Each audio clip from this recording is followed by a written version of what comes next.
Hello, my dears, and today we are starting our chapter summary series. सारी छोटी बड़ी बातें एसएचएम की जो आपको पता होना चाहिए JEE main as well as NEET के लिए, सारी हम यहाँ पे क्विकली रिव्यू करेंगे. And if you have the short notes handy, अगर आप इनको मेमोराइज करते हैं, they will assist you in doing your questions accurately and speedily in JMains as well as NEET, because it's all a game of accuracy as well as speed. तो चलो बच्चों देखते हैं. एसएचएम एक स्पेशल टाइप का oscillation होता है ना, और oscillation back and fourth motion जो होता है हमेशा एक स्टेबल इक्विलिब्रियम पोजीशन के अबाउट होगा. बेटा वहाँ से आप पार्टिकल को हटाओ तो उसकी वापस आने की टेंडेंसी होनी चाहिए. This happens about a stable equilibrium position. First requirement होती है ऑसिलेशन होने की. और दूसरी बात होती है कि यार नेट फोर्स जो है ना तुम्हारी, वो माइनस के एक्स की पावर कुछ और एक्स की पावर कुछ ऐसा हो कि जो मीन पोजीशन से आप डिस्प्लेस करो पार्टिकल को नेट फोर्स जो आए वो मीन की तरफ आए. एक्स का डायरेक्शन अगर पॉजिटिव है, डिस्प्लेसमेंट पॉजिटिव है, तो फोर्स नेगेटिव हो. और ये तो एक्स्ट्रा बात है, हम जो डिटेल में पढ़ते हैं वो पढ़ते हैं एसएचएम. एसएचएम में फोर्स माइनस के एक्स है. माइनस का मतलब है टुवर्ड्स मीन. आपकी फोर्स हमेशा मीन पोजीशन की तरफ लग रही होगी. और एक्स का मतलब displacement from mean position, my dears. अब अगर हम स्प्रिंग ब्लॉक सिस्टम की बात करें तो ये एक ऐसा सिस्टम है जहाँ ये हमें सबसे पहले देखने को मिलता है. नेचुरल लेंथ से अगर आपने एक्स दूरी डिस्प्लेस किया तो net force towards mean minus के एक्स आपको दिखाई देती है. माइनस आपका डायरेक्शन का अंदाज़ा दे रहा है. इस सिस्टम में के is spring constant, but for any other system it may be any other proportionality constant. अब यहाँ पर हम एसएचएम की अगर काइनेमैटिक्स की एनालिसिस करें तो अपना नेट फोर्स माइनस के एक्स होता है. उसको एम ए भी लिख सकते हैं. और एक्सेलरेशन हमारा एसएचएम में माइनस ओमेगा स्क्वायर एक्स होता है. ये बात आप लोगों को याद रखनी है माय डियर्स. यस, अगर हम कंपेयर करें हमें ओमेगा मिलता है root over k by m. हमें ओमेगा मिलता है root over k by m. And time period is 2 pi by omega, so we take it as 2 pi root m by k. अब इस डबल ऑर्डर डिफरेंशियल इक्वेशन का solution अपना कुछ ऐसा होता है. X is equal to a sine omega t plus five. Differentiate करें तो वी टी रिलेशन मिलता है. A omega cos omega t plus five. यहाँ मैक्सिमम वैल्यू ऑफ स्पीड बच्चों ए ओमेगा होती है. और acceleration rate of change of velocity है. इसको दोबारा डिफ्रेंशिएट करिए. Minus A omega square sine omega t plus five. देखिए आपकी वो कंडीशन आपको सेटिस्फाई होती हुई दिखाई दे रही है एसएचएम की. ये बात आपको एसएचएम के लिए याद रखनी है कि acceleration is minus omega square x. See we have seen x t relation, v t relation, a t relation. This is a t relation and a x relation. X and t, v and t, a and t और a and x का relation हमने देख लिया है बच्चों. अब बचता है वी एक्स रिलेशन. वी की हमें मैक्सिमम वैल्यू दिखाई दे रही है ए ओमेगा, और एक्सेलरेशन की मैक्सिमम वैल्यू दिखाई दे रही है ए ओमेगा स्क्वायर. एक्सेलरेशन का मैग्नीट्यूड एक्स से प्रोपोर्शनल है. तो एक्स जहाँ मैक्सिमम होता है एक्सट्रीम्स पर, वहीं एक्सेलरेशन भी मैक्सिमम होता है. And it is always directed towards the mean position. और वेलोसिटी कॉस का फंक्शन था ना. वेलोसिटी आपकी मैक्सिमम होती है मीन पे. मीन से मैक्सिमम स्पीड से पार्टिकल जाता है, एक्सट्रीम पे एक पल के लिए रुकता है, फिर वापस आता है. तो जब रुक के उसकी स्पीड बदलती है तब rate of change of velocity highest होता है. acceleration is maximum at extreme and velocity is maximum at mean. SHM एक पीरियोडिक मोशन है, तो पीरियोडिक मोशन वाली सारी बातें इसके लिए वैलिड होती है। Time period, frequencies 1 time period, omega 2π/t या 2πf, ये सारी बातें हर पीरियोडिक मोशन की तरह इसके लिए भी वैलिड है माय डियर फ्रेंड्स। नाउ ये एक बहुत ज़रूरी बात है आपके लिए, है ना। ये बात अगर आप ध्यान रखें आपका काम बहुत आसान हो जाएगा। इसको आप ध्यान से सुनिए बहुत ज़्यादा। आपका कैलकुलेशन सेव होगा, आपकी अंडरस्टैंडिंग बेटर होगी अगर आपका particle t is equal to 0 पर, देखो यहाँ पे t अगर आप 0 डाल दो, तो फाई हमें क्या बताता है? फाई हमें इनिशियल कंडीशंस बताता है। यस और नो माय डियर फ्रेंड्स? सो ये इनिशियल कंडीशंस अगर हमें जाननी है, हम एक बार t को तो 0 पुट कर देते हैं और इनिशियली यहीं से स्टार्ट करते हैं। तो x 0 है और v पॉजिटिव है ना। यहाँ पर x 0, ये टर्म साइन फाई वाला टर्म 0 और कॉस फाई वाला टर्म +1 तब मिलता है जब फेज 0 होता है। अगर पार्टिकल t 0 पर इस एक्सट्रीम पोजीशन पर है तो x +a है और v 0 है। Sine phi is 1, a sine phi है ना, वो 1 है और वेलोसिटी तुम्हारी 0, यानी कि कॉस फाई इज 0। इसके लिए फाई होता है π/2। तो हर 1/4 मोशन में आपका π/2 का फेज डिफरेंस आ रहा है। यहाँ फेज 0, यहाँ फेज π/2, फिर यहाँ से जब इस तरफ जा रहे हो तो फेज पाई लिया जाता है। दूसरे वाले एक्सट्रीम पे हम फेज लेते हैं 3π/2 और मीन पे वापस आ जाओगे तो 0 या 2π, 0 हम छोटी वाली वैल्यू ही कहते हैं। लाइकवाइज अगर आप a/√2 पे हैं तो आपका फेज होता है π/4 when you are going this side. जब आप a/√2 पे वापस आ रहे होंगे तो आपका फेज हो जाता है 3π/4।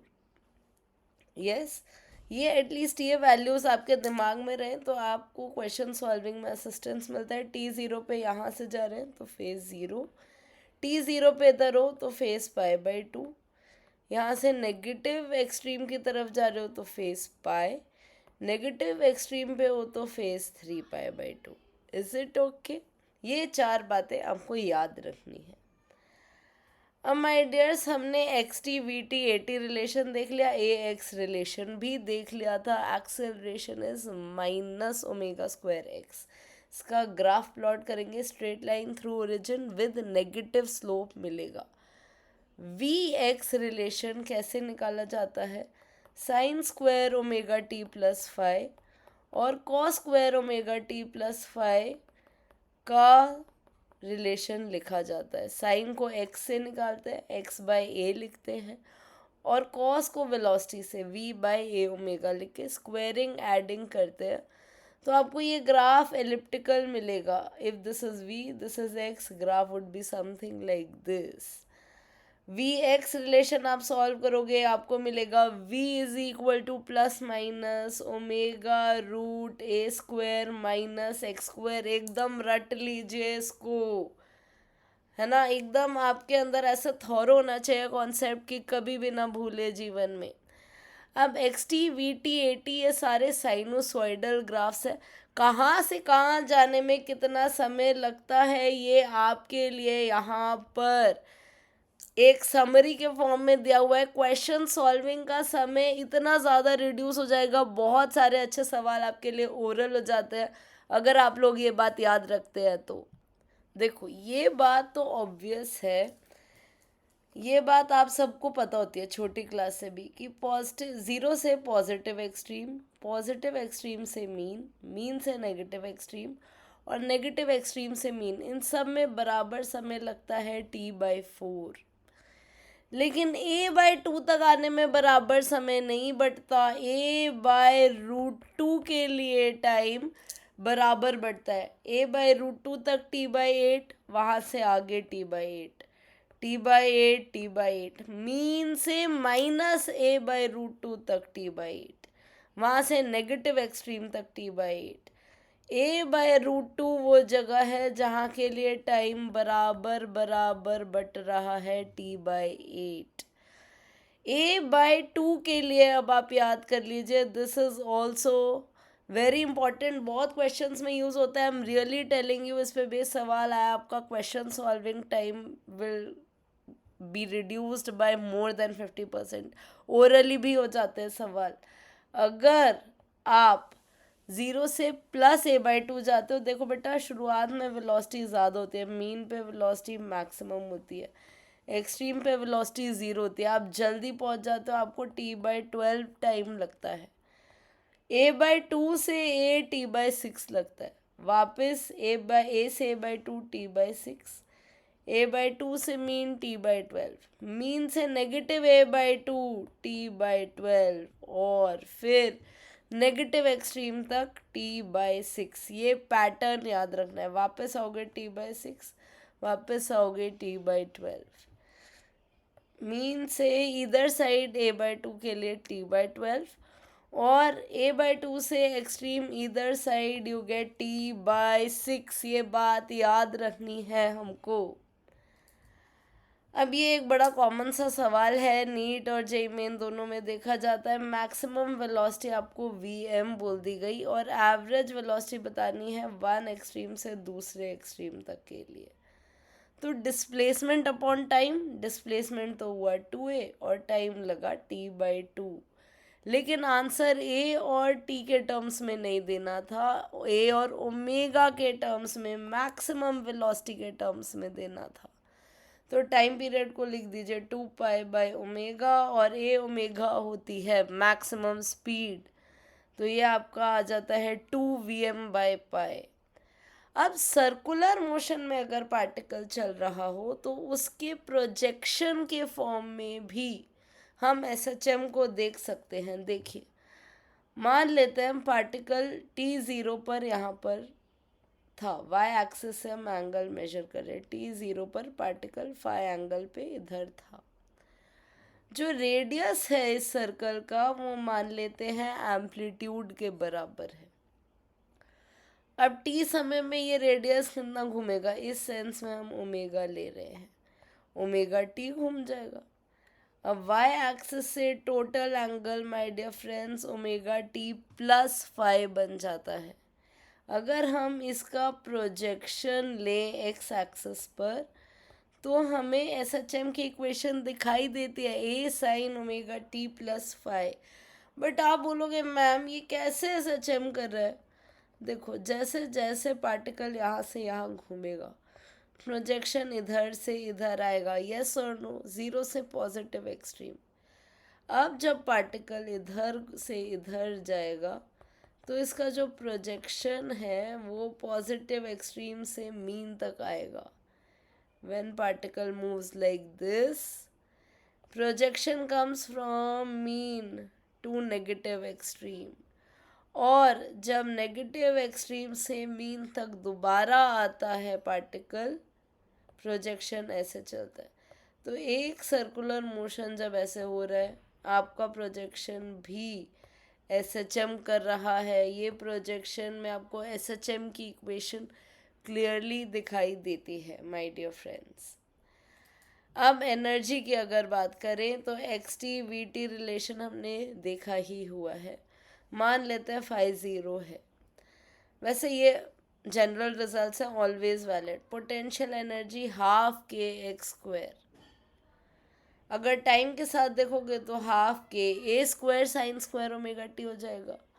और यहाँ देखो आप k को हम m⍵² भी लिख सकते हैं, तो ½ m⍵² a² sin²ωt, k is ½ mv²। Here we are studying the variation with time। अब VT रिलेशन लिख दोगे तो ½ m⍵² a²cos² मिल जाता है। यहाँ sin² का टर्म, यहाँ cos² का, when you add it you get total energy as ½ m⍵² a², जो कि टाइम के साथ कांस्टेंट है। अगर x के साथ वेरिएशन देखें माय डियर फ्रेंड्स, तो पोटेंशियल एनर्जी तो ½ kx² है, हाफ के एक्स स्क्वायर बोलिए या half m omega square x square बोलिए, उसका ग्राफ कुछ ऐसा बनेगा, पोटेंशियल एनर्जी वर्सेस एक्स का graph. Yes, it will be something like this, half k x square. अब kinetic energy half m v square है, वी स्क्वायर को इधर पुट कर दिया, omega square a square minus x square. जब x zero है K ई तब maximum है, ये के ई का ग्राफ कुछ ऐसा बनेगा. और दोनों को अगर आप ऐड करें तो आपकी टोटल एनर्जी कांस्टेंट आती है half m omega square a square. अगर हम ग्राफ की बात करें तो टोटल एनर्जी तो कांस्टेंट है, हाफ के ए स्क्वायर या half m omega square a square. जो पोटेंशियल एनर्जी है वो है हाफ के एक्स स्क्वायर, वो साइन स्क्वायर का ग्राफ फॉलो करिए, साइन स्क्वायर का. और के ही हाफ एम वी स्क्वायर वो कॉस स्क्वायर का ग्राफ फॉलो कर रही है. यस और नो. तो अब जो चीज़ पहले टी टाइम में रिपीट होती थी वो हाफ द टाइम पीरियड में रिपीट हो रही है अगर हम एनर्जी की बात करें. यस, देखो डिस्प्लेसमेंट वेलोसिटी एक्सेलरेशन तो टी टाइम से ही रिपीट हो रहा है. स्पीड लेकिन आधे टाइम पीरियड में ही बदल जाती है, जैसे पार्टिकल यहाँ से जिस स्पीड से गया वापस उसी स्पीड से आता है. तो स्पीड आधे टाइम में बदल जाती है, रिपीट होने लग जाती है, उसका टाइम पीरियड t/2 है. Like wise kinetic energy potential energy भी स्क्वायर का ग्राफ है. तो वो पूरे टाइम पीरियड में अगर साइन का ग्राफ होता तो वो ऐसा होता, बट क्योंकि साइन स्क्वायर का ग्राफ है ये पार्ट भी ऊपर ही बनता है. जितनी देर में एसएचएम की एक साइकिल होती है उतनी देर में एनर्जी की 2 साइकिल्स हो जाती हैं, के ई या पीई की हम बात करें. सो स्पीड के ई एंड पीई को टाइम पीरियड हाफ लगता है और उनकी फ्रीक्वेंसी डबल होती है. टोटल एनर्जी कितने टाइम बाद अपने आप को रिपीट करेगी, इनफाइनाइट टाइम बाद, वो तो वैल्यू कांस्टेंट है. एंड फ्रीक्वेंसी क्या कही जाती है, उसकी ज़ीरो कही जाती है माय डियर फ्रेंड्स. इस बात पे इस बार भी जनवरी जे मेंस में सवाल पूछा गया, ये बात आपको ध्यान देनी है कि फ्रीक्वेंसी ऑफ एसएचएम अगर एफ है तो काइनेटिक एनर्जी और potential energy of that oscillating particle will be 2f. It is a very important thing my dears. अब टाइम पीरियड ऑफ एसएचएम हम कैसे निकालते हैं, हमारा जनरल अप्रोच क्या रहता है. हम नेट फोर्स टुवर्ड्स मीन लिखेंगे, वो माइनस के एक्स आएगा, उसको एम ए लिखोगे, ए को माइनस ओमेगा स्क्वायर एक्स लिखोगे, कंपेयर करके ओमेगा आपको मिल जाएगा. ये के हर सिस्टम पे डिपेंड करता है और टाइम पीरियड होता है 2π/t. स्प्रिंग ब्लॉक सिस्टम के लिए अगर हम बात करें तो हमारा टाइम पीरियड आता है 2π√m/k, चाहे हॉरिजॉन्टल हो चाहे वर्टिकल हो. अगर कॉम्बिनेशन ऑफ स्प्रिंग सीरीज में है it is like this. Yes, if it is in series then हमारा के इक्विवेलेंट का फॉर्मूला ये रहा, 1/k equivalent is equal to 1/k1 + 1/k2. If it is in parallel like this और even like this, ये वाले बच्चे गलती करते हैं. ये सेकंड एग्जाम्पल में ये पैरेलल का ही केस होता है. तो के इक्विवेलेंट आपको ऐसे मिल जाता है k1 + k2 से. अब सवालों में कटिंग ऑफ स्प्रिंग भी इंट्रोड्यूस किया जाता है, उसके लिए ये बात याद रखनी है बच्चों कि k is inversely proportional to length. Length आप आधी करोगे k डबल होगा, 1/3 करोगे k ट्रिपल होगा, 1/4 करोगे के 4 टाइम्स होगा. और ये डबल ब्लॉक सिस्टम, इसका derivation is little lengthy, but अगर जेई मेन में आपको डायरेक्टली इसको पूछा जाता है तो आप फॉर्मूला ये यूज़ कर सकते हैं, 2π√m/k की जगह म्यू यूज़ करना है, जहाँ म्यू है reduce mass and it is given by m1 m2 upon m1 + m2. This question was asked in January J Mains 2026 and has been repeated. But if all the values are given, you simply have to use this formula. what if you have pulley block system, you have constraint added on to spring block question. आपको क्या करना है, आपको equilibrium से हल्का सा displace करना है, और इक्विलिब्रियम वाली फोर्स तो बाद में कटती है, उसको नहीं लिखना, एडिशनल फोर्स कितनी आई वो लिखना है. एडिशनल फोर्स वर्ड्स मीन जो भी एक्ट कर रही है on block, that is what you have to identify. अगर आपने इसको x खींचा तो पुली x नीचे आया होगा, और x रस्सी यहाँ से खींची होगी, x यहाँ से खींची होगी, वो सारा 2x कहाँ से मिलेगा, स्प्रिंग के एलोंगेशन से मिलेगा. तो net force towards mean k2x है, लेकिन इस ब्लॉक पे कितनी लग रही है, k2x इधर होगी, k2x इधर होगी, इस ब्लॉक पे जो लग रही होगी वो होगी k4x. Net force towards mean उसको ma के बराबर लिखोगे, फिर सॉल्व करोगे तो ओमेगा रूट 4k/m आ जाएगा. You will write like this, no, acceleration is m omega square x. Yes or no, my dears? Omega is root 4k/m. Direct तरीका आपको क्या बताया, आपको additional force towards mean block पे कितनी लग रही है, इक्विलिब्रियम के अलावा उसके ओवर एंड अहेड, वो लिखना है माय डियर्स.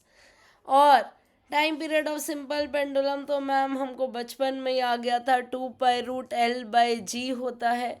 इसके वेरिएशन आए तो आपको जी की जगह जी इफेक्टिव लिखना है. अगर लिफ्ट ऊपर एक्सेलरेट कर रही है, स्यूडो फोर्स नीचे लगेगा, g effective will be g+a. Accelerating downward it will be g-a. Free fall में जी इफेक्टिव होता है 0, और अगर कार गोल घूम रही है तो जी इफेक्टिव कैसे मिलता है, गोल घूम रही है, एक्सेलरेट कर रही है, कुछ भी हो रहा है, जी इफेक्टिव √g² + a² से मिलता है.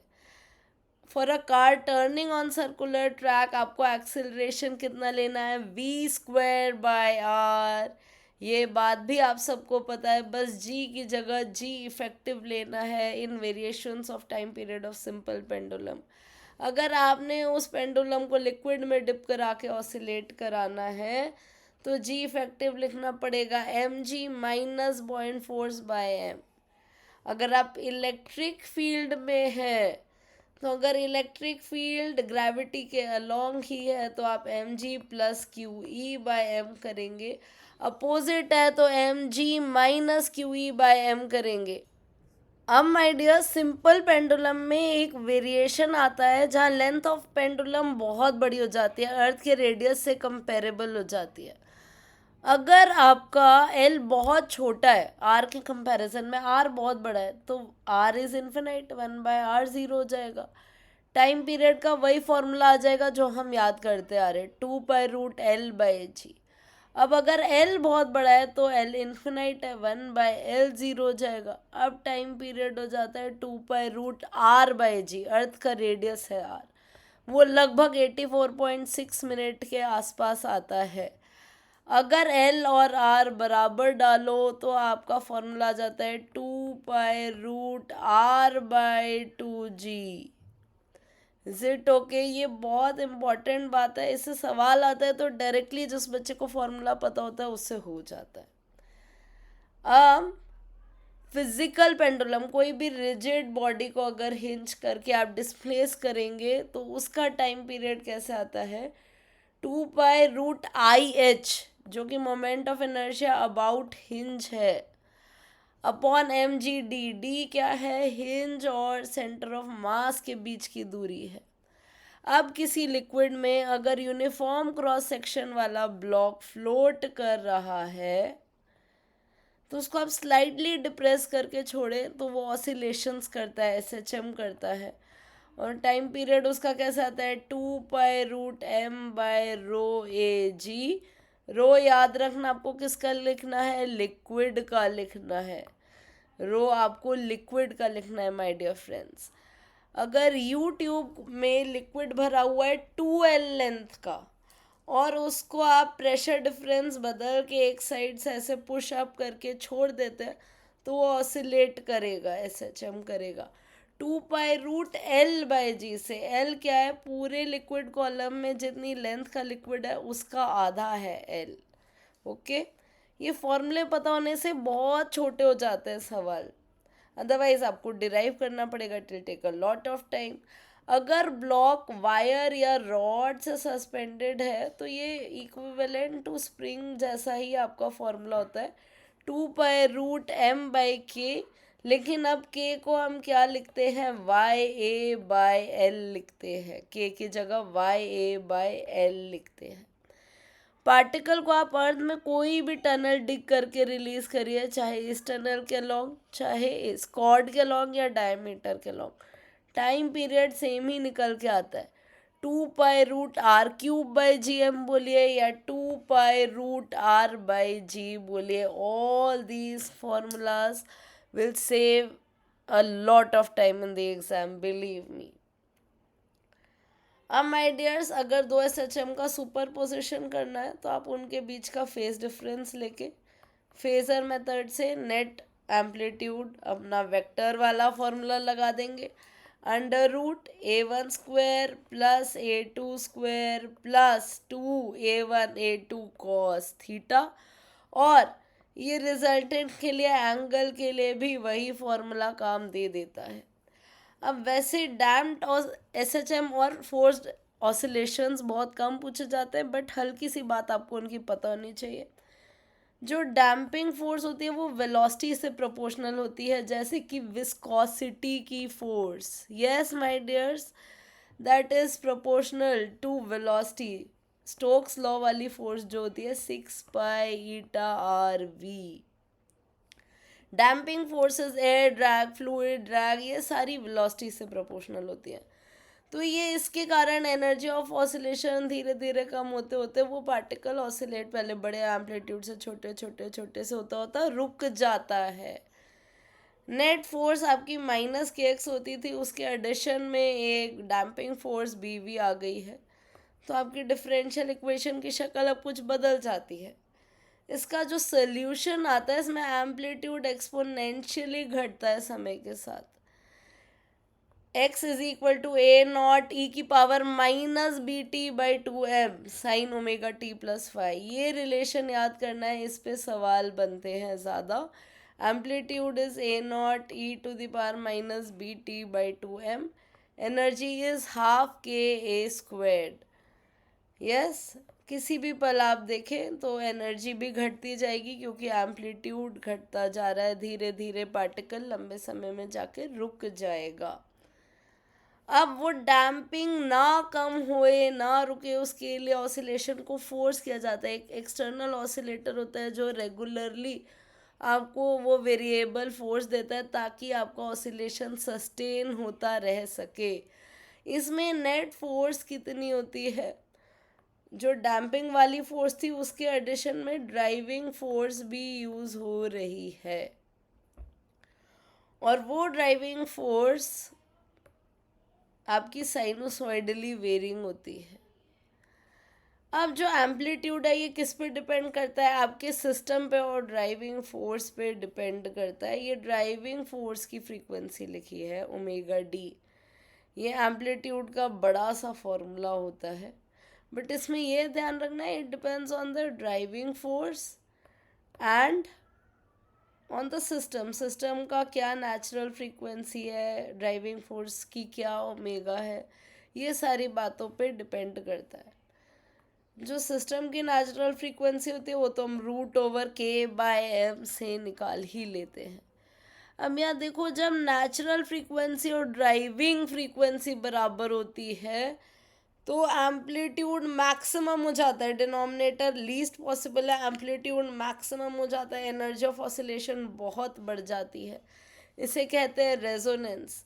11th में स्कूल में क्वेश्चन पूछा जाता है कि सोल्जर्स को क्यों मना किया जाता है ब्रिज पे मार्च करने से, क्योंकि अगर उनकी मार्चिंग से ड्राइविंग फ्रीक्वेंसी और natural frequency of oscillation of bridge match हो गई तो बहुत ह्यूज ऑसिलेशंस होंगे, डिस्ट्रक्टिव हो जाता है, the whole bridge is seen going in a sinusoidal wave.